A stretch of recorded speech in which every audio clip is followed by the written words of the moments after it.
Kita sih bawa ini semua dengan kegembiraan ya. Kalau istilah sekarang teman-teman santuy ya.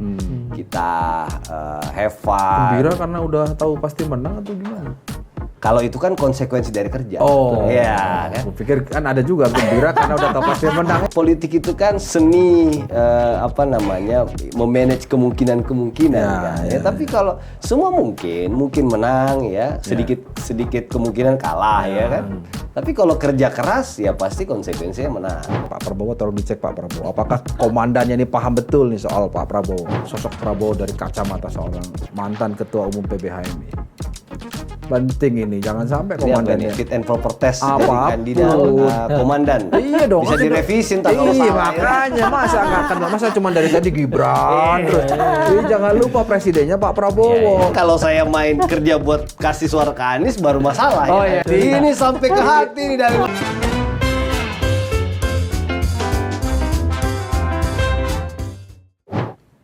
Ketemu lagi di Lanturan, ngelanturnya pasti, mudah-mudahan relevan. Tepuk tangan dulu dong. Bang dulu. Aman. Aman, amin, kabul biar semuanya. Biar Halo, komplit. Mas Arief. Halo Gus. Sehat ya? Biasanya kalau Gus cium tangan. Wede, ingat. Sehat. Itu kalau Gus beneran, kalau ini Gus KW soalnya. Bagus sekali. Hari ini kita memenuhi janji kita. Setelah jubir-jubir milenial yang lain kita hadirkan, hari ini kita kehadiran seorang aktivis, jelas karena mantan ketua umum PBHMI periode 2013 sampai 2015. 2 tahun jadi ketua Oh, umum cuman PBHMI. satu periode? Satu. Oh, kirain mau 3 periode gitu. Yang Kalau di HMI cuma Cak Nur yang 2 periode. Yang lain tahu diri. 2 periode? enggak, sebenarnya periode, kepengen 2 periode tapi kehabisan bensin. Tahu diri juga. Ya, Pak. sekelas cadur aja coba 2 periode. Iya. Apalagi 3 periode. Jadi Bung Rosid ini rela meninggalkan jabatan prestis komisaris BSI. Oh, BSI ini bank besar, konsolidasi dari sejumlah bank. Nomor 6 sekarang. Kepanjangannya apa? Bank Syariah Bank Indonesia. BSI. Oh, pantesan dia pakai peci. Ya, bank. Bisa agak bau-bau. Iya, syariah. Syariah. Jadi meninggalkan untuk menjalankan tugas di tim pemenangan Prabowo Gibran. Pertanyaannya itu inisiatif atau penugasan, Mas? Nih ditanya, jawab. Langsung begitu tektokan kita. Inisiatif, panggilan hati atau penugasan? Ya, komisaris loh ya. Iya. Ini orang lagi susah nyari Ini kerja. mau jawab jujur atau yang Iya, salah jujur? iya. Apa, yang terserah. Terserah. Ya dikasih amanah ya. Dikasih amanah karena nggak tahu saya tiba-tiba diumumin ya besoknya saya harus mundur. Oke. Gitu. Dikasih Tiba-tiba amanah, diumumin. Tiba-tiba Mas. diumumin. Yang ngasih amanah siapa nih? Hah? Yang ngasih amanah siapa? Ya kan yang tanda tangan pengetahui Pak Rosan, yang ACC Pak Capres dan Cawapres. Loh, yang berarti yang penugasan Pak Rosan, yang ngasih penugasan. Pak Rosan kan Pak Rosan ini senior di HIPMI ya kan, di Kadin ya kan. Karena nggak mungkin juga penugasan dari BSI kan. Iya. Karena kan BUMN harus netral. Harus Nggak mungkin netral. lah. Nanti aku Tapi gini loh, tak hitung-hitungannya pikir ninggalin, kan. nang, nih gaji komisaris BSI berapa sih? Gede kan? Lumayan. Wih, ditinggalin kan nggak main-main. Timnya lebih gede lagi. Oh, timnya lebih gede lagi. Tancemnya lebih gede lagi. Coba ngomongin tancem. Kenapa? Ah, gini deh. Udahlah itu nanti biar dijawab kalau setelah kamera mati. Siapa yang nugasin ya. Tebakan kita sih pasti ada yang nugasin.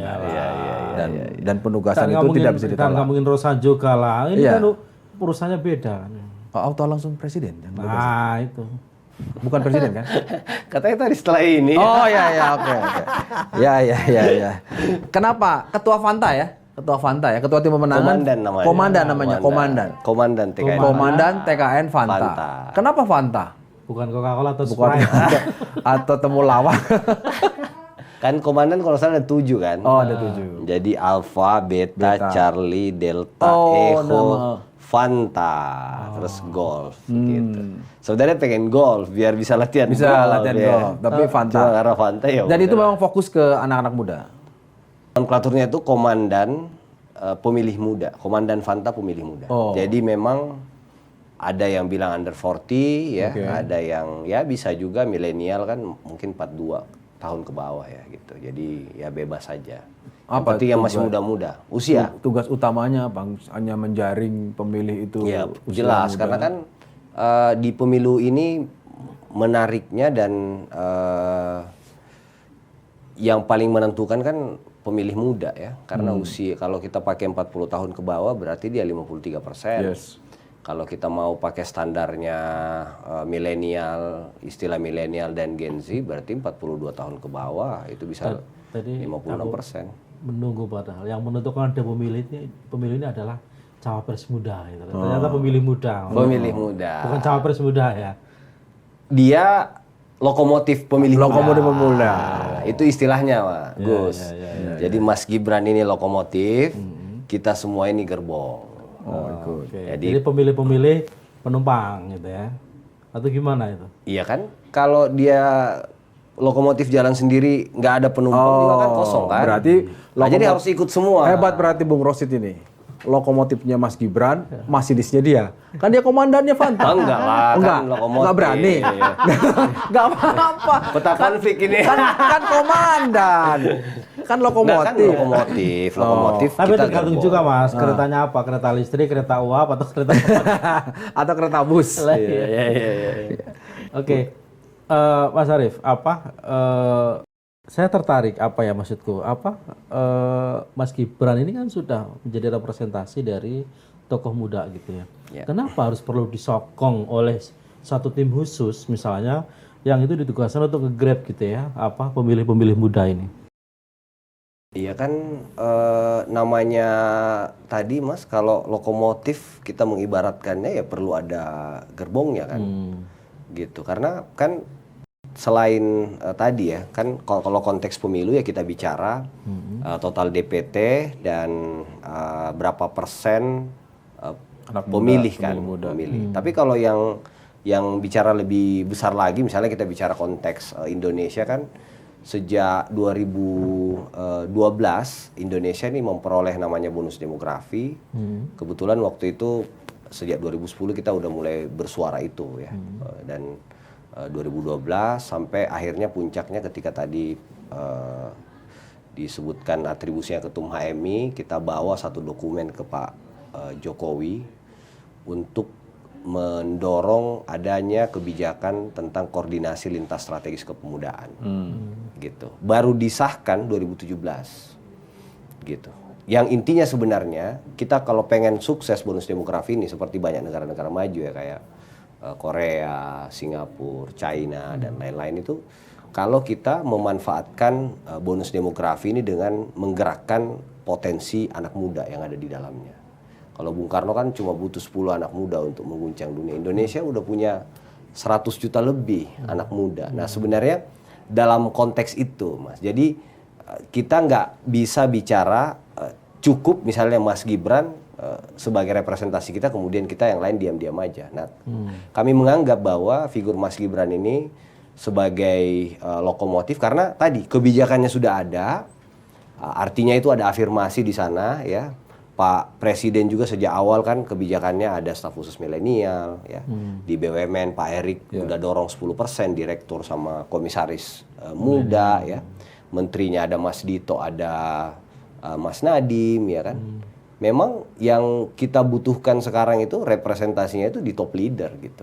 Jadi kebijakannya udah ada, di bawahnya udah, dan kan terbukti juga bahwa teman-teman muda ini kalau dikasih kesempatan dia bisa jalanin tugas-tugasnya dengan baik gitu. Jadi balik lagi ke pertanyaan tadi Gus, apakah tidak cukup? Ya bangsa ini terlalu besar ya untuk tidak melibatkan anak-anak muda ini sebanyak-banyaknya. Gitu. Jadi ya kita ini ikut ya melanjutkan apa yang anak-anak muda juga zaman 1908 28 kerjain kan gitu. Mereka ada Bung Karno, Bung Hatta, tapi kan bukan cuma Bung Karno, Bung Hatta.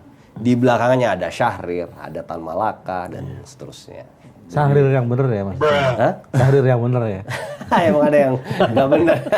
Jadi ada sosok Gibran, jelas anak muda, secara usia muda, dikawal oleh anak-anak muda.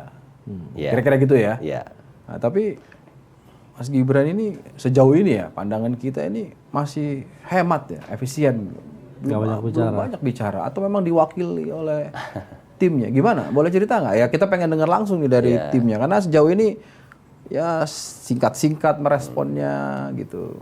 Atau memang pembawaan, strategi atau memang ya hari ini sampai dengan sebelum bulan Januari masih diambil alih oleh tim anak muda. Enggak lah. Itu gimana? Enggak kan Mas Gibran sebenarnya kalau lihat apa yang dilakuin di Solo ya, walaupun tadi misalnya mungkin pembawaannya seperti itu, tapi kan bekerjanya nggak berhenti juga kan.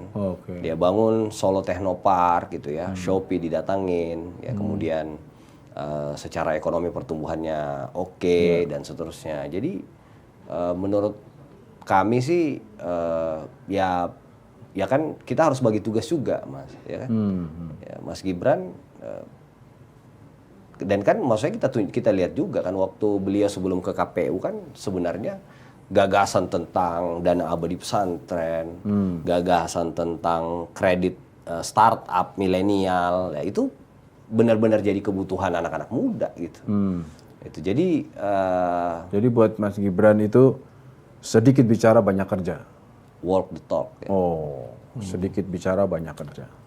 Tapi soal dana pesantren itu katanya udah ada sebenarnya di APBN. Ya kan kalau konteksnya apa yang dibawa sama Pak Prabowo dan Mas Gibran ini kan persatuan, rekonsiliasi melanjutkan itu. Yang kedua keberlanjutan, yang ketiga penyempurnaan gitu. Jadi kan itu yang pengen kita perkuat kan, karena kan sudah on the track nih zaman Pak Jokowi, gitu. Jadi ya mungkin yang seperti yang disampaikan sama Bu Sri Mulyani juga kan, ini udah dipikirkan. Cuma kan kadang-kadang gitu Mas, banyak perencanaan yang bagus ya, cuma kan butuh digedor nih, butuh diimplementasiin. Nah, jadi itu. Toh juga kan itu kan implementasi undang-undang santri yang Hari Santri Nasional itu kan kalau nggak salah ya, salah satu konsep ininya kan. Kita juga ingin dengar nih pandangan dari seorang anak muda di tim pemenangan Prabowo Gibran soal pemilu seperti apa sih yang ideal, yang diinginkan. Karena kan kita ini belum di awal sudah ada diksi yang nyebut curang lah, nggak menuju ke siapapun. Nah kita ingin dari Paslon 02 ini anak muda, pemilu seperti apa sih sebetulnya yang ideal, yang diharapkan? Saya kebetulan 2000 ke Jakarta itu 2010 ya, terus terlibat di agenda Pilpres itu ketika jadi ketua HMI 2014 kan, Jokowi JK. Waktu itu karena kita nggak boleh berpihak, ya, organisasinya maksudnya. Kalau pribadinya kan ya di situ ada Pak Jokowi yang kita anggap representasi rakyat. Waktu itu ada Pak JK kan, orang baik sebagai senior ya kan. Kalau nggak ke situ dijewer pula kita. Nggak bisa pulang, Makassar. Jadi secara pribadi waktu itu ke situ. Ya. Tapi kita bawa HMI-nya waktu itu ke gerakan pemilu cerdas dan lain-lain itu. Jadi sejak saat itu saya lihat, waktu itu kan kalau nggak salah 2 pasang juga ya. Dua. Iya kan? Ya Prabowo Hatta. Prabowo Hatta, Jokowi JK kan. Kemudian periode 2017 saya juga ada ya waktu itu sama senior-senior juga bantu. Waktu itu saya ikut sama ininya Pak Aksal lah ya. Ikut memenangin Mas Anies di Jakarta. Kemudian 2019 naik pangkat lagi tuh. Jadi begitu Pak Erik jadi ketua TKN, Bang Rosan wakil ketua TKN, Bahlil direktur milenial, aku wakil direkturnya gitu. Nah, perjalanan itu yang kami lihat ya, aku secara pribadi lihat bahwa misalnya kayak waktu zaman Jokowi, Kiai Ma'ruf Amin ya, itu kan di rumah itu ada 2 pilihan lah gitu ya. Satu ke Pak Prabowo Sandi, sebagian kecil aku ini di Jokowi Kiai Ma'ruf Amin. Kan itu ngerasain betul Mas. Dua pilihan ini benar-benar buat pemecahan itulah gitu ya. Ya saya alhamdulillah bersyukur karena keluarganya setelah itu juga adem lah gitu ya. Setelah itu bahkan saya sama kakak ipar saya itu menginisiasi dulu, mungkin masih ingat namanya Yang Penting Indonesia itu. Jadi gerakan milenial Indonesia dari Prabowo Sandi kita satuin sama kita satu di Jokowi Kiai Ma'ruf Amin gitu. Kiai Ma'ruf Amin kan. Nah, itu pertemuan sore setelah pertemuan di MRT kan. MRT, ya. Gitu. Jadi kan sebenarnya yang kita harapkan ya sebagai saya secara pribadi yang merasakan betul ya bahwa Pilpres itu tidak lagi harus benar-benar kita bawa gembira lah gitu. Kan pesta demokrasi kan, nggak boleh tuh menegangkan ya, terlalu menakut-nakuti ya kan ada narasi-narasi yang kalau nggak ini bubar segala macam. Nah itu anak-anak muda sekarang udah capek gitu, Mas. Diperhadapkan dengan narasi-narasi itu. Makanya kita sih bawa ini semua dengan kegembiraan ya. Kalau istilah sekarang teman-teman santuy ya. Kita have fun. Gembira karena udah tahu pasti menang atau gimana? Kalau itu kan konsekuensi dari kerja. Oh, ya kan. Aku pikir kan ada juga gembira karena udah tahu pasti menang. Ini beda. Ini mesti dijelasin dulu, Bung. Itu konsekuensi dari kerja keras. Karena ya kan? ada orang yang gembira karena sudah dapat informasi, sudah tahu lah ada kepastian ini, pasti gembira. Udah ada garansi ya. Udah ada garansi. Ini mesti clearkan dulu nih yang mana. yang pasti ini menang di atas enggak ya? Enggak. Kan politik itu kan seni memanage kemungkinan-kemungkinan kan. Ya, tapi kalau semua mungkin menang ya, sedikit kemungkinan kalah ya kan. Tapi kalau kerja keras ya pasti konsekuensinya menang. Gitu. Tapi kalau bicara kerja keras sepertinya dibanding dua paslon lain, paslon 02 ini relatif lebih santuy. Lebih santuy kan, Iya. santuy. Yang Gimana baru tuh udah santuy kemana-mana, kampanye kemana-mana. Ini cuma weekend. Kegagasan udah disampaikan kemana-mana, tapi kan Ngotot 02 ini sepertinya santuy gitu kan. Santai aja lah. Santai aja gitu loh. Udah Coketin aja, senyumin aja gitu loh. Iya, itu benar loh. Itu serius. Itu mesti dijelasin loh karena publik itu melihat. Iya, apakah memang seperti itu karena yang tadi kata Mas Yogi itu mereka udah yakin bakal menang? Saya dulu setiap Atau lagi nanti rapat strategi kalau udah kampanye? tahu ngintip nilai dari wali kelas naik kelas ya saya ketawa-ketawa. Santai. Beda teman yang belum tahu nilainya dia pusing, cemas gitu loh. Kita juga nggak boleh underestimate publik ya.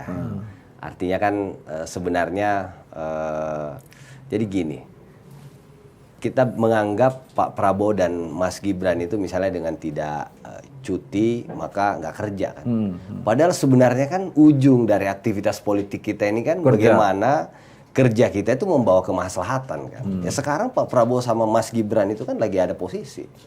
Gitu. Bayangkan kalau itu ditinggal, dia dapat jabatan posisi politik, nggak ada masalah. Atau jangan-jangan kampanyenya memang modelnya begitu. Jadi Kampanyenya modelnya kerja. Tanda kutip sok kerja, sok sibuk, amanat gitu ya. Ini pasti ini arahnya ke aturan presiden yang tidak mengharuskan mengundurkan diri Ya. nih. Tapi kan Pak Mahfud juga sama masih menjabat Menko Lah iya, Polhukam. makanya itu bedanya itu loh. Pak Mahfud kan tetap kampanye kan, cuti kampanye gitu. Oh, ini bedanya. Apakah itu terus dianggap wah ini Pak Mahfud nih Tapi tadi Bung kurang Rosid amanah nih gitu. cerita 2014, 2019, artinya memang sudah familiar sekali dengan namanya Jokowi. Ya kan artinya, nah saya mau tanya nih, sekarang ini ada di 02, itu karena Jokowinya atau karena Prabowo-nya? Jadi gini, kan tadi saya sampaikan. Ini penting ini. Atau karena penugasan tadi. Loh, ini nggak apa-apa.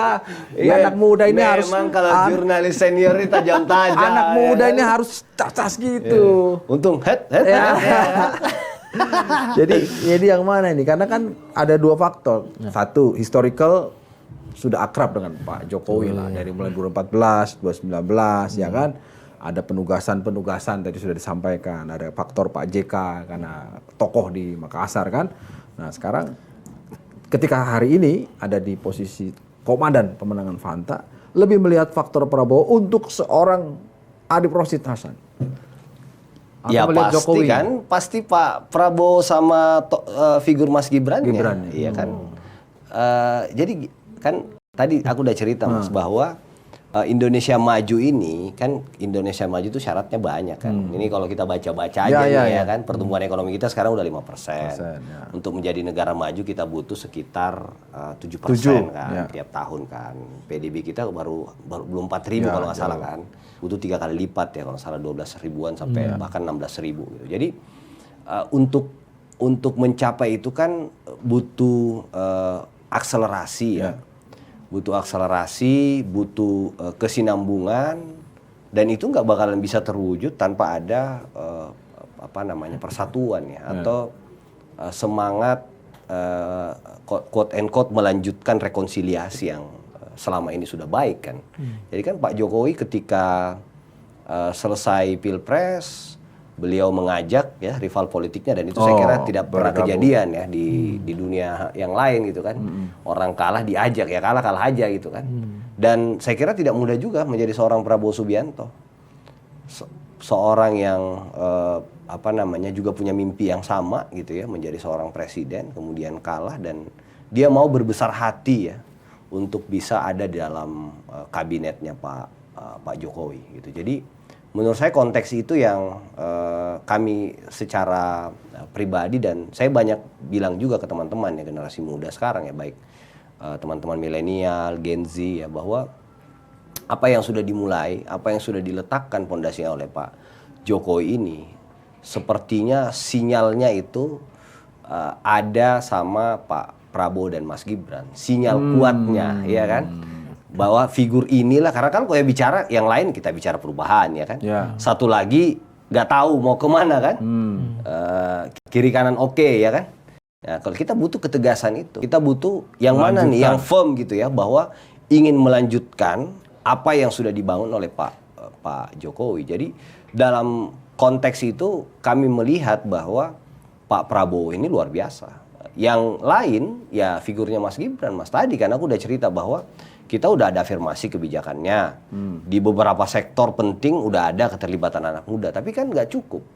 Kita butuh yang benar-benar representatif gitu ya, benar-benar mewakili, dan Pak Prabowo dengan tangan terbuka mengajak Mas Gibran tepat ya berdiri di samping. Jadi kalau dulu kita selalu marah dalam kontestasi politik kita bahwa politik itu selalu hanya menempatkan anak muda sebagai pemanis ya, sebagai pelapis dari serbuan dan segala macam. Hari ini ya udah ada anak muda nih di sisi jelas komitmennya nggak diragukan lagi gitu ya. Jadi bukan lagi lip service kayak dua yang lain bicara anak muda, tapi tim suksesnya aja muda ya kan. Kalau ini benar-benar muda cawapresnya. Kita berarti salah berpikir, Kip, di redaksi, Kip. Kita berpikirnya Pak Prabowo itu butuh Gibran supaya dapat dukungan Pak Jokowi. Ternyata enggak. Pak Prabowo membutuhkan Gibran untuk menunjukkan komitmen bahwa ada anak muda. Ya, kebetulan anak mudanya anaknya presiden. Kebetulan.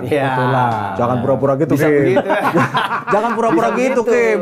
Jadi kita harus. Ya kan kebetulan. Oh, kebetulan. Iya, anak kan kita presiden. harus positive thinking, Mas. Harus husnudzon. Enggak, kalau kita kan berpikirnya, konstruktif pikirnya kira-kira begini.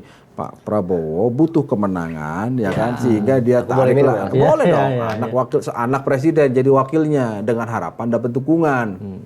Ya kalau kita lihat kelihatan sekarang, ini, yang minumnya banyak ini. Jadi kita salah, dua senior ini. Kita salah, Kim. Ini benar nih penjelasan ini. Jadi sebenarnya ini komitmen terhadap anak muda. Kebetulan bahwa aja anak ini nggak mudanya cuma presiden. wacana, nggak bicara soal bonus demografi, tapi konkret langsung ada paslonnya anak muda. Dan Pak Prabowo perlu diingat, Mas, itu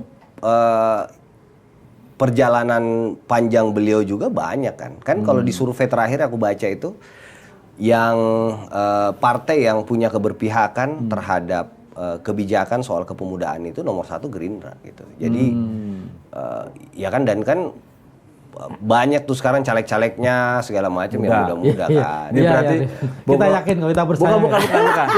Bukan. Sekelas Arif Rosid ini dia ibaratnya dia mengakui kesalahannya ketika 2014. Ya. Karena waktu itu kan ada di kubu seberangnya. Jokowi kan. Ya, wakilnya Yai Ma'ruf Amin lagi. Iya. Nah, sekarang dia mengakui bahwa memang Pak Prabowo itu komitmen kepada anak mudanya lebih tinggi. Gitu kan? Paling tengah dari Mas Yogi pengen bilang kalau Arif udah insaf maksudnya. Iya. Artinya mengakui kesalahan. Ya itu kan biasa anak muda kan? Enggak lah. Enggak juga. Tadi ada keberlanjutan. Oh, ada keberlanjutan. Bukan gitu, Kim. Kalau insaf itu bolak-balik. Oh, iya. Kalau ada keberlanjutan. Tapi kalaupun insaf nggak apa-apa loh. Itu biasa aja. Anak muda ini kan, oh ya ternyata saya ada di seberang. Loh, artinya tadi kan cerita fenomena politik 2019 di mana Pak Prabowo yang sudah berhadapan dengan Pak Jokowi 2 kali, ya kan, kemudian mau masuk. Itu nggak mudah bagi Pak Prabowo. Buat saya sih nggak mudah juga bagi Pak Jokowi. Padahal betul. Iya kan? Padahal 2019 pasangannya Prabowo lebih mudah dibanding pasangannya Jokowi. Ya. Iya lebih mudah. Tapi dukungnya tetap Jokowi. Makanya dia baru menyadari sekarang. Enggak lah, kan Banyak yang bilang itu kan. Ya kan? enggak kan gini kan. Kalau Pak Prabowo ya tidak waktu itu tidak berbesar hati lah Ya. ya untuk bergabung dalam kabinetnya Pak Jokowi, ya mungkin pilihan kita beda lagi kan. Oh, Ya kan oke, bisa oke. begitu kan. Tapi kan karena anak muda ini pengen selalu bicara yang maju, pengen ada Sudahlah gitu ya. kepastian terhadap masa depan seperti apa ya kan anak-anak ini kita tanya, Mas, besok mau visi yang mana? Ya saya mau akses terhadap lapangan kerja mudah, ya. Tahun depan begitu saya masuk gaji naik, Yes. ya kan. Kalau yang pengusaha gimana saya bisa dapat kredit misalnya, Ya. kemudahan berusaha dan segala macam. Itu kan sudah mulai dibangun semua infrastrukturnya sama Pak Jokowi kan. Jadi tinggal melanjutkan. Jadi kalau bicara berubah, bicara apalagi yang nggak jelas kan itu bingung juga ntar kita anak Apalagi yang muda nggak jelas, jadi lebih baik yang berubah daripada yang nggak jelas gitu. Lebih baik yang maju. Oh, yang maju. Indonesia maju. Indonesia maju. Makanya bersama. Kalau Indonesia saya sih berpikirnya lain, Kim. Kalau lihat Pak Prabowo tidak mudah bergabung. Tapi kalau ngeliat hari ini didukung penuh oleh seorang Jokowi, apa yang dikerjakan Pak Jokowi kalau disebut Emang didukung pengorbanan? penuh ya? Loh ya iyalah. Lah salah satunya beberapa orang-orangnya dapat penugasan Bukan, kalau nggak didukung penuh mana ada anaknya dikasih jadi wapres. Ya. Kan itu Tadi gampang. katanya kebetulan. Mana, Oh, iya, nggak mana ada. ada tim sesnya yang dulu ditaruh di situ gitu ya. Iya. Dulu tim sesnya ditarik. Ini contohnya di depan kita. Itu kan bentuk dukungan penuh kan itu. Mana ada staf susnya juga ikut dukung di situ. Iya. Iya. Ada beberapa nama lah yang memang orang kepercayaan Joko Widodo kemudian diajak untuk diminta untuk jangan-jangan, makanya tadi saya bilang jangan-jangan penugasannya langsung presiden.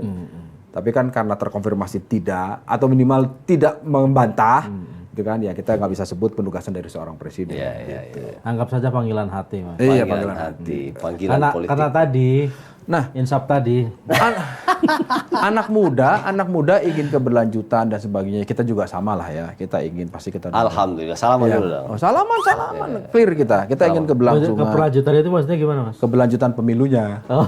Artinya kan sempat ada isu 3 periode. Artinya nggak ada pemilu. Oh, kirain keberlanjutan sudah satu frekuensi. Oh, kalau keberlanjutan itu semua sama lah. Kita ingin lebih maju, lebih Iya, bagus. iya, Tapi iya, pertanyaannya, betul. apakah itu hanya bisa dijalani atau bisa dilalui oleh orang yang ditunjuk oleh presiden dalam konteks konsultasi ya?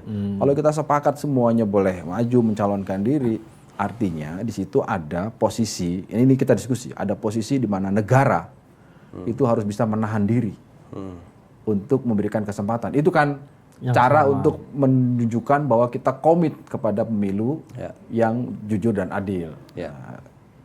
Anda melihat apa yang terjadi sekarang ketika orang menyebut ya ada peranan karena ada anaknya, ada proses di MK yang menuai kritik meskipun artinya sudah ada mahkamah kehormatan. Dari sisi anak muda yang ada di 02, Anda mau merespon apa?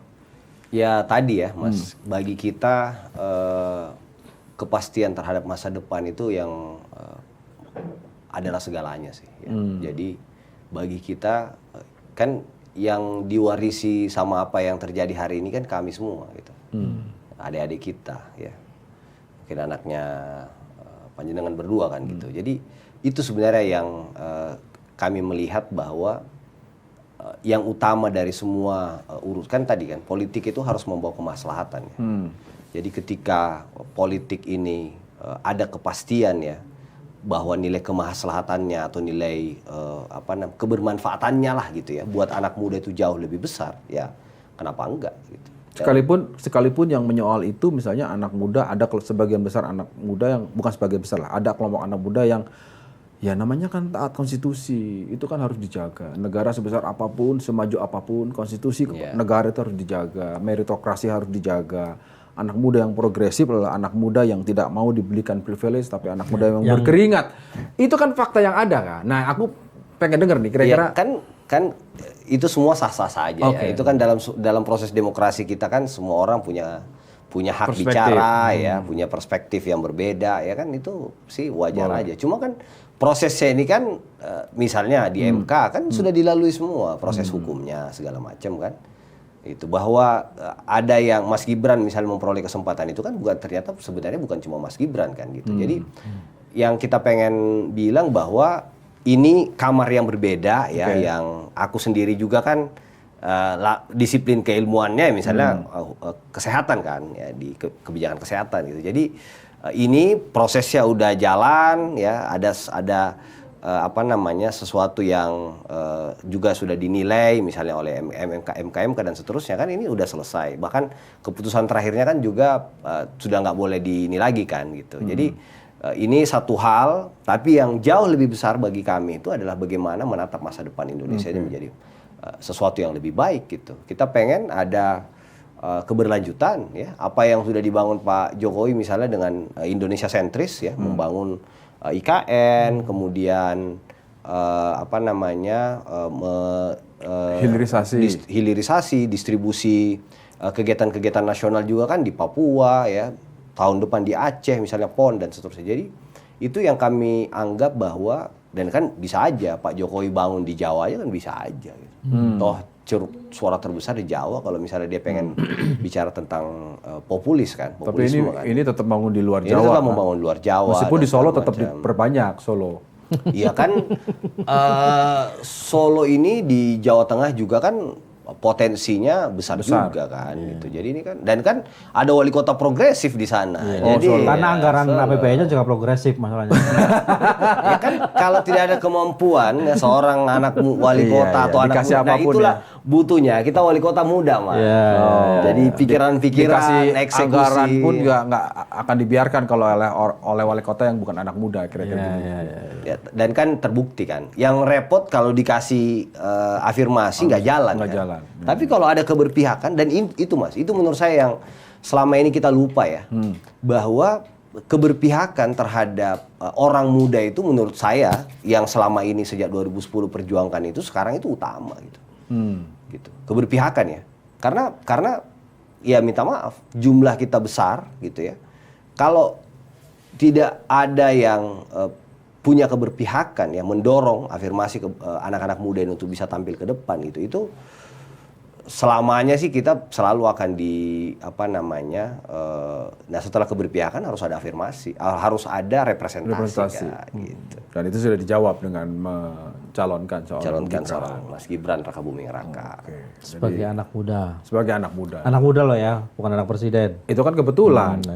Itu kan kebetulan. Tapi kalau anak mudanya tadi sudah dijelaskan.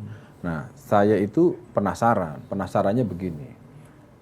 Seorang Arief Rashid tadi cerita kan, di HMI udah pastilah, udah teruji lah soal tahan bantingnya, dari banyak angin ribut namanya HMI kan pasti biasa lah itu dinamika. Iya, Yakuza Mas. Oh iya, kemudian pernah ada di tim pemenangan, bahkan pernah tadi ditugasi oleh Pak Erwin Aksa di Pilgub DKI dan berhasil. Pak Aksa Mahmud ya. Nah, sekarang ada di tim pemenangan seorang Pak Prabowo. Saya ingin menggali bener nggak nih sekalian Pak Prabowo, tolong dicek Pak Prabowo. Apakah komandannya ini paham betul nih soal Pak Prabowo?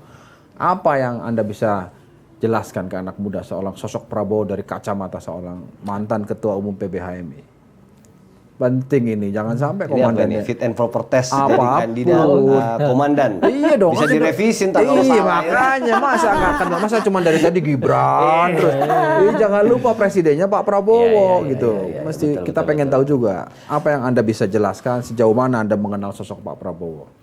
Jadi awalnya kan tadi ya perkenalan ketika Pak Prabowo itu dengan lapang dada gitu ya, menerima kekalahan dan bisa masuk ke situ.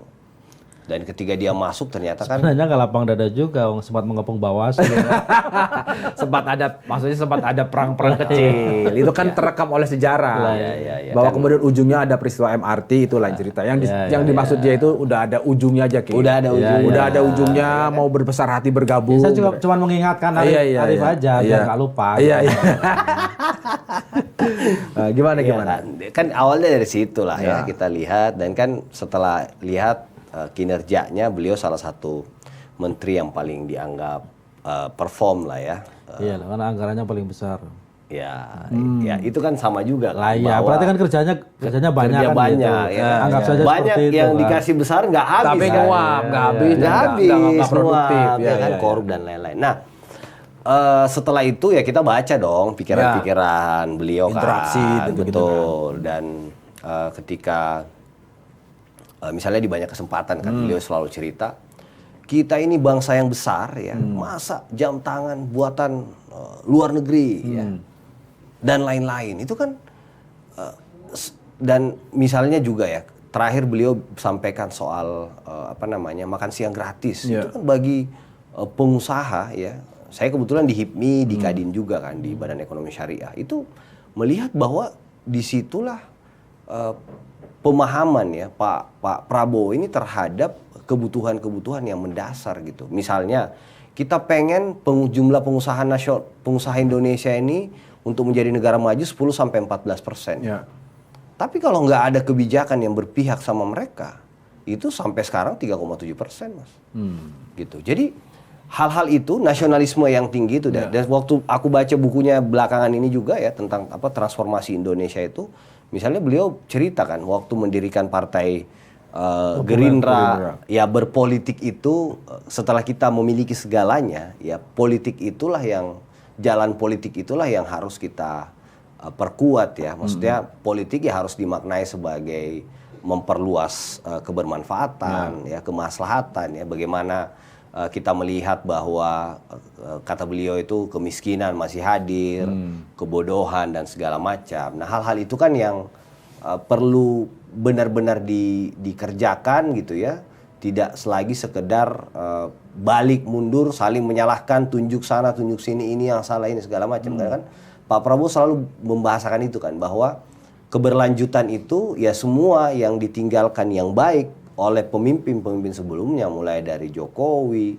SBY sampai Bung Karno, itu harus semua dilanjutkan gitu. Nah keberlanjutan itu yang begitu beliau bicara itu nasionalismenya tinggi, ada afirmasi kebijakan terhadap terhadap anak muda dan segala macam. Di situ jatuh cinta, kesemsem lah ya. Oh, gitu. Oh ini itu sebelum okay juga itu nih, sebelum ya. Diperintahkan atau apa? Setelah enggak Mas. dong. Setelah. Baca buku dulu. Baca buku dulu. Setelah ya. ditugasi baru baca buku dulu. Untuk menenangkan diri, bener nggak nih pilihan gue ini? Menguatkan. Mana yang lebih kuat? Kan dari Karena pemahaman atas sosok seorang Prabowo dari seorang Arif Rosyid, atau karena penugasan dari saya berangkat tadi dari pikiran mulainya dari 2019 itu kan, berawal dari setelah situ. pemilihan Belum ada penugasan. presiden. Oh masih jauh 5 tahun Mas. Udah mulai tertarik ya, kan? udah mulai. benih-benih cintanya udah muncul ya kan? Jadi ini ketemu ini pas gitu. Pas. Nah, ini penting. Kenapa? Karena ini sekaligus memberikan gambaran bahwa kalau seorang komandan pemenangan berpikir dari mulai kagum atas pikiran calon atau jagoannya, itu biasanya akan berdampak serius ke bawah. Iya, karena ini juga menjawab pertanyaan karena bagaimanapun seorang Arif Rasyid ini kan aktivis ya. Iya. Ketua Aktivis lah, umum Ketua Umum PBHM itu bukan jabatan yang sembarangan. Itu berdarah-darah betul bisa sampai di posisi itu. Gitu. Minimal ketua umum lah, kayak Anas Urbaningrum kan juga ketua PBHM mantan ya. juga. Maksudnya apa kaitin sama Anas? Lo enggak, maksudnya minimal kalau udah jadi ketua umum PBHMI itu minimal itu ketua umum partai. Contohnya Anas Urbaningrum kan itu kan ketua umum PBHMI. Kok milihnya Anas itu loh, kan banyak ketua umum PBHMI yang lain. Oh, gitu Akbar Tanjung. Nah, misalnya gitulah. Minimal. Iya, dan memilih misalnya memutuskan mendukung misalnya agak ke belakang ya, misalnya seorang Prabowo Subianto yang oleh sebagian aktivis yang sekarang masih di luar gitu loh, dianggap punya rekam jejak yang dalam tanda kutip ya anti demokrasi di masa lalu misalnya. Itu yang menurutku tadi menegaskan itu berarti dengan baca-baca buku-bukunya, berubah pikiran lah, dengan berinteraksi. Paling nggak dimulai oleh seniornya, namanya Budiman Sujatmiko. Kurang aktivis apa? Kan udah di sana. kan sudah di sana. Kalau kita bicara soal 98 dan sebagainya, Budiman Sujatmiko sebagai salah satu tokoh reformasi. Sampai hari ini juga kan belum ada pembuktiannya juga. Kan? Iya, belum ada pembuktian. Itu kan isu 5 tahunan ya. Isu 5 tahunan setiap muncul ya? Tiap tahun muncul. Enggak juga, kalau soal ini kan keputusan Wanjaktinya masih ada kan. Ya, ya. Cuman itu udahlah, kita tidak bahas. Kita tidak bicara itu. Kita bicara itu konteksnya sebagai seorang aktivis, misalnya Arief Rashid memutuskan misalnya untuk mendukung orang yang dianggap, saya bilang dianggap ya, seperti itu gitu loh. Berarti kan Tapi ternyata terjawab dengan situasi yang sekarang. Artinya ada tantangan zaman. Dia membaca buku. Setiap orang ada masanya, setiap masa ada Jadi orang selalu berpikir sesuai dengan logika zamannya. Ya, Nah, Arief ini sedang membaca buku, sudah membaca buku. Ya, ya, kebetulan ada penugasan dari seseorang yang dia tidak bisa tolak. ya. Pastilah. Nggak mungkin. amanah.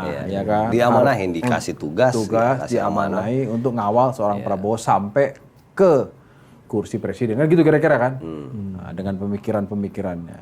Nah, sekali lagi, kalau soal ide ingin memajukan Indonesia, Ya. rasanya semua paslon yang sesuai undang-undang dan syarat-syarat pencalonan itu sudah disahkan KPU Punya semangat yang punya hak sama. yang sama, punya semangat yang sama. Betul.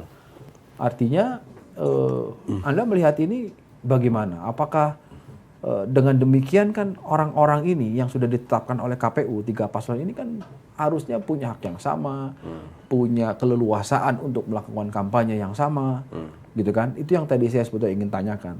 Pemilu menurut anak muda. Ya. Saya baca dari sebagian yang saya baca minimal, anak-anak muda juga menginginkan itu. Dan itu adalah jalur anak muda.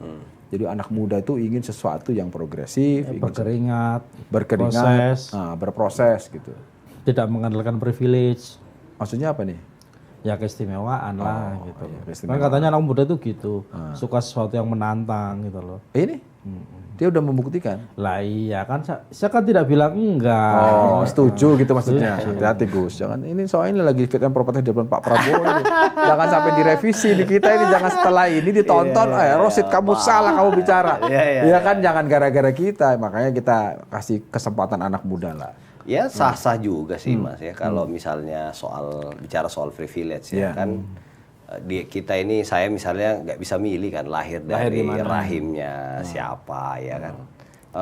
Dan kan kalau kita lihat ya kepala daerah misalnya kan kalau salah ada sekitar 15% ya yang tadi kan kalau nggak anak ke istri misalnya saudara segala macam kan lingkungannya ya apalagi anak kan sejak lahir Mas dia dengar mungkin sejak dalam perut kali ya udah dengar dinamika politik ya kan kejadian apa segala macam jadi kan itu yang membuat ya saya kira teman-teman yang kebetulan lahir di dalam keluarga yang memang sudah sejak berpolitik sejak lama itu pengetahuan ya atau kecepatan dia dalam belajar dalam memahami situasi itu juga terbentuk gitu. Gitu. Kenapa misalnya ya kalau bicara ini mungkin agak karena yang nanya juga Gus kan, misalnya Rasulullah SAW ya, saya nggak bermaksud membuat ini sama-sama, tapi misalnya kenapa dari sekian sahabat itu yang paling hebat itu Ali bin Abi Thalib kan, itu kan karena Ali bin Abi Thalib sejak kecil ya dididik, beliau belajar segala macam sama Rasulullah kan, kemudian akhirnya jadi menantu gitu, jadi hal-hal itu sekali lagi kita nggak bisa memilih gitu ya, bisa lahir dari mana segala macam, yang penting kan kita komitmen kita untuk mau belajar, untuk mau mewakafkan diri gitu ya terhadap kepentingan yang lebih besar daripada kepentingan yang lebih kecil dan seterusnya gitu. Privilege satu hal, kemudian cara juga satu hal kan. Artinya cara untuk meraih tujuan itu kan hal lain kan. Nah Anda melihat ya pasti udah berinteraksi, komandan itu kan nggak mungkin lah nggak berinteraksi. Oke lah kalau sama Pak Prabowo kan ada kesibukan mungkin atau juga usia juga masih berjarak. Kalau sama Mas Gibran intens gak berinteraksi? Ya beberapa kesempatan saya Apa kesan Anda? Bareng beliau pembelajar yang cepat ya. Beliau mau ada di tengah-tengah masyarakat, beliau mau mendengar ya apa yang menjadi kebutuhan anak-anak muda ya. Beliau mau bagi anak muda itu sesederhana kamu punya waktu nggak sih buat misalnya mendengar apa yang menjadi aspirasi kami dan seterusnya gitu. Kita akhirnya punya banyak teman di mana-mana kan karena itu Mas. Jadi makanya setelah berinteraksi di dalam kesempatan itu ya kita bertukar pikiran sama Mas Gibran. Saya nitip harapan ya. Saya sampaikan Mas panjenengan adalah simbol generasi kita sekarang ya. Lokomotif tadi representasi yang mana betul-betul harus membawa gerbong besar anak muda ini menjadi sebuah kekuatan gitu, tidak hanya dipakai untuk cari suara gitu kan. Dan beliau setuju Itu Anda sampaikan langsung. Aku sampaikan langsung. Apa respon dia? Iya, beliau setuju, sepakat, Mas. Kita Senyum ke aja, depan. senyum. Enggak kan? Enggak dong. Enggak. Maksudnya apa? Kalau boleh tahu apa? Ya beliau sampaikan itu, kita Sepakat. harus Mas, karena tantangan kita ke depan jauh lebih kompleks gitu ya, jauh lebih ini dibutuhkan kecepatan, dibutuhkan eksekusi gitu ya. Kalau Anda menilai dia sosok yang apa? Sosok yang orangnya humble, Dia bersahabat ya, bersahabat, humble, hangat ya. nggak terlalu ya mungkin orang melihat ya anak presiden ini harus lewat, Iyalah, nggak bisa. harus terlalu birokrat segala macam. Beliau enggak. Enggak, bisa ya. langsung. Oh, oke. Jadi kemarin misalnya pada saat CFD kan kita olahraga, beliau turun, malah beliau yang duluan di depan daripada yang lain gitu, turun ke bawah gitu. Oh, yang CFD kemarin yang itu. CFD kemarin gitu, itu kan teman-teman yang lain di dalam gitu kan. Jadi Karena kan kita belum tahu. sepertinya Mas Gibran butuh kita undang ke sini Ya juga. tergantung komandan Fantanya lah. Kalau komandan Fantanya bisa menghadirkan Mas Gibran ke sini, kita bisa bercerita. Ini sekaligus proposal ya. Oh iya dong, langsung on air. Langsung on air. Lah iya, Langsung. kan akan lebih bagus ketika gagasan-gagasan itu muncul dari disampaikan. orangnya langsung. Ya, kayak gini kan kita tadi mendengarkan. Oh ternyata. Jangan-jangan ini gagasannya Arif Rashid bukan gagasannya Gibran kan gitu. Ya tapi paling kan dia representasi. Enggak lah, kan dia paslon. representasi. Ya, kan, paslon. Ya kalau representasi kira-kira kalau tim sukses biasanya kerjanya bagus, calonnya jadi, dari sekian banyak kursi itu pasti akan prioritas. Iya. Kalau politik itu katanya loyal dan sabar. Loyal dan sabar ya. Ya, ini kata politisi-politisi senior. Loyal, sabar. Berarti itu loyal dan sabar itu ada di Pak Prabowo. Contohnya. Ya. Iya kan? Karena Pak Prabowo Ini terima kasih banyak loh Mas. iya. Udah menjadi Sabar. penyambung lidah. Oh iya. Sabar kan. Ya loyal dan sabar dia yang bilang kan. Ada dari mulai tahun 2009. Iya. 2009, 14, 19. Sekarang 2024 ya. Sekarang 2024. Ya. Jadi loyal kepada apa? Loyal kepada pemilu. Karena ikut terus. Loyal kepada bangsa dan kepada bangsa dan negara. Kepada Dan bangsa sabar. negara. Dan sekarang dapat, kalau boleh dibilang dapat keuntungan besar.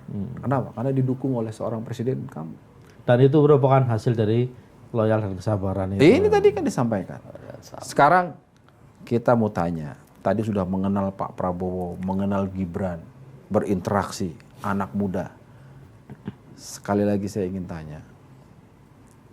Seorang Arif Rashid kan nggak mungkin kalau dibilang nggak kenal sama orang yang satu ini. Anies Baswedan. Iya. Apa pendapat Anda sebagai seorang yang pernah ada di tim pemenangannya waktu running gubernur 2017? Lo jujur lo. Iya. Lo iya. Jujur jangan bukan nipu ini. Iya bukan. Harus jujur. Kanda soalnya. Kanda nih soalnya. Jadi kalau ditanya, wah saya nggak kenal, nggak mungkin. Nggak mungkin. HMI. Kanda. Di HMI yang nyalon kan bukan cuma Pak Mas Anies ya, ada Pak Mahfud juga. Pak Mahfud bahkan aku ketum HMI, beliau koordinator presidium kami. Tapi Mas yang Anies kita juga di situ. tapi kan bedanya Pak Mahfud dan Pak Anies bedanya adalah dia tidak pernah ada di tim pemenangan Pak Mahfud. Iya. Tapi kalau di Anies kan ada, pernah jadi Ya, tim pemenangan ya, ya. gubernur. Nah, Ya, jadi ya. saya ingin tahu apa pendapat seorang Arif Rashid, Komandan Fanta. Ya, saya kira orang-orang yang dapat, jadi gini, 270 juta orang, kemudian ada 6 orang yang terpilih gitu ya, dalam kontestasi itu kan orang pilihan gitu ya. Khusus untuk Anies Baswedan? Nah, ya sama dalam konteks itu kan, ya Mas Anies, Mas Ganjar, Pak Mahfud, kemudian siapa? Caimin ya, Caimin senior beliau ya, Ya, PMI. senior PMI kan, itu semua orang-orang terbaik gitu. Dan Jadi 6-6-nya ini orang terbaik. lah. orang terbaik, tapi kan kita sedang memilih yang terbaik daripada yang Terbaik. terbaik itu kan, ya kan. Nah, Kita kalau gitu- milih yang lebih Pertanyaan sesuai langsung dengan saja, Mas. zamannya. Langsung saja. Pertanyaan, jadi lebih baik mana Prabowo sama Anies gitu maksudnya? mana Iya, gitu? kira-kira gitu. Kalau lebih baik pasangan yang lain, saya pasti jadi tim mereka. Oh iya. Tapi Tapi kalau lebih baik Prabowo dan Mas Gibran, tentu saya jadi tim mereka. Oke. Jadi kalau ditanya soal sosok Anies Baswedan di mata seorang Arif Rashid Hasan, apa yang mau disampaikan? Ya Mas Anies cerdas ya. Beliau punya pengalaman juga ya sebagai gubernur segala macam. Tapi kan tadi kan kita sedang memilih yang terbaik daripada tapinya, yang ada Mas. ya. Ada tapinya. Iya. Takut dimarahin. Jangan muji-muji orang lain. Ini kompetitor kok dipuji-puji. Dia mau bilang itu senior saya di HMI. Kira-kira gitu. Ya, yang lain juga harus maklum. Oh maklum. Oh iya. Tapi kan kerjanya kalau saya main kerja buat kasih suara ke Anies baru masalah. Oh ya. iya. Tapi kalau kerja saya, coba lihat nih. Pemilih muda Itu udah garansi. Ini sampai ke hati nih dari Tenang Pak Prabowo, ini orang potensial dan loyal Pak Prabowo. Tenang Pak Prabowo. Pak Prabowo, Ya, kita ada di tenang. sini. Iya, Apa, ya kan? tenang. Enggak, ini kenapa gua tanya itu? Karena konteksnya dia tadi cerita pernah jadi tim pemenangan Anies di Gubernur DKI. Iya. Artinya ada berinteraksi. Kebetulan sekarang running juga di presiden. Betul. Kita ingin tahu. Betul. Dari kan boleh juga kan ditanya Boleh gitu. dong. Boleh Tadi kan? aku udah Jadi jawab, cerdas kan? gitu ya. Iya. Pertanyaan akalnya jangan-jangan kalau ada penugasan dukung Anies lagi. Ya, nggak ke sana. Ya itu artinya ini kan penting juga bahwa kan tadi politik ingin politik yang Iya, riang gembira, ya yang kan katanya kan santuy. gitu kan. Iya, betul, Artinya pandangan dari masing-masing tim ses itu terhadap calon yang tidak didukung juga tetap baik-baik aja. Nanti kan? yang usil dipotong-potong ya. Enggak. Jangan dong. Ini artinya kan Nggak tetap apa-apa, ya kan? gitu. Jadi itu penting. Nah, sekarang kan wacana satu putaran itu kan sangat kuat tuh dari 02. Wah, satu putaran. Semua pengen kayaknya ya. Iya. Kan semua juga, 1 sama 3 juga saya. Kalau satu putaran semua nggak ada pemilu dong. Penunjukan. Tapi kan persoalannya yang realistis yang mana? Nah, Ya, coba jelaskan. ya. Coba jelaskan yang realistis menurut tim 02. Ya, yang realistis Nah. 2 pemilu pilpres itu yang bertarung siapa kan? Pak Prabowo dan Pak Jokowi, ya kan? Terakhir Pak Jokowi berapa tuh? 56 kalau nggak salah, 57 ya. Ya. Ya kan? Sekarang yang bertarung Mas Gibran 40 sekian, Pak Prabowo 40 sekian kan. Gitu. itu 2019 yang bertarung 2 orang 2014, 2019 kan ya, sama, 2 orang ya itu. kan? Nah, sekarang Ya sekarang ada Pak Prabowo maju, kemudian Mas Gibran ya tadi sebagai representasi keberlanjutan juga dari apa yang sudah diletakkan Pak Jokowi kan. Gitu. Oh, jadi sekarang Jadi, kira-kira mau ya- bilang bahwa yang dulu bertarung 2 kali 2014 2019 justru malah bergabung gitu. Bergabung, yang lain sisa-sisa dikit kita bagi-bagi kan. Ya kan? Oh, ini sekaligus mengonfirmasi bahwa betul 02 ini ada Pak Jokowi di belakangnya. Ya kan kita juga kan nggak bisa misahin, benar-benar misahin itu kan. Tapi kan yang masalah kalau ya terang-terangan kampanye kan nggak pernah beliau kampanye terang-terangan kan. Jadi yang sering itu adalah nggak terang-terangan. Iya. Ya nggak boleh juga. Nggak boleh? sebenarnya kan. Iya kan. Iya. Kalau misalnya hitung-hitungan kan selalu ada probability kan. Kalau satu putaran nggak berhasil akan ada 2 putaran. Ya. Banyak orang menyebutkan 02 ini udah pasti masuklah putaran kedua. Kobul. Gobul kan kira-kira gitu kalau masuk putaran kedua. Itu kira-kira paling realistis akan bergabung dengan 01 apa dengan 03 dalam kesampingan lah tadi karena dekat dengan Mas Anies. Menurut pandangan Anda? Mana yang Maksudnya lebih realistis? Lebih untuk Kalau maksudnya misalnya untuk untuk lawan gitu atau apa? iya, untuk bergabung. pemilu, bergabung. Oh, maksudnya untuk koalisi. Iya. Ya, saya kira kalau lihat Paling semangatnya Pak Prabowo selama ini kan semangat rekonsiliasi yang dibawa ya. Jadi siapapun kita dengan sangat terbuka gitu ya. Siap Pandangan subjektif bergandengan Anda? tangan. Ya keduanya kan tadi Mas, keduanya ini kan orang-orang kawan. terbaik ya kan. Keduanya orang terbaik, orang pilihan lah ya, lahir dari proses politik juga kan, dapat tiket partai politik segala macam. Jadi kita sih keduanya gembira ya kan. Tapi kalau sama Anies Kalau bisa jadi- dua-duanya bareng. Tapi kalau sama Anies jadi bingung Mas nanti. Kenapa? Ya kan yang satu melanjutkan, satu perubahan. Nanti baju mundur Bro. Oh iya kan bergabung gitu ya. Bergabung. Apa yang Anda mau sampaikan nih sebelum terakhir? Anda mau sampaikan kepada anak-anak muda ya kan soal alasan soal keberlanjutan, alasan anak-anak muda harus ada di belakang 02, soal memilih itu pilihan nantilah. Ya. Tapi kenapa ada di mendukung ide dan gagasannya 02? Iya, makasih sebelumnya ya udah diundang Gus dan Mas di kesempatan baik ini ya.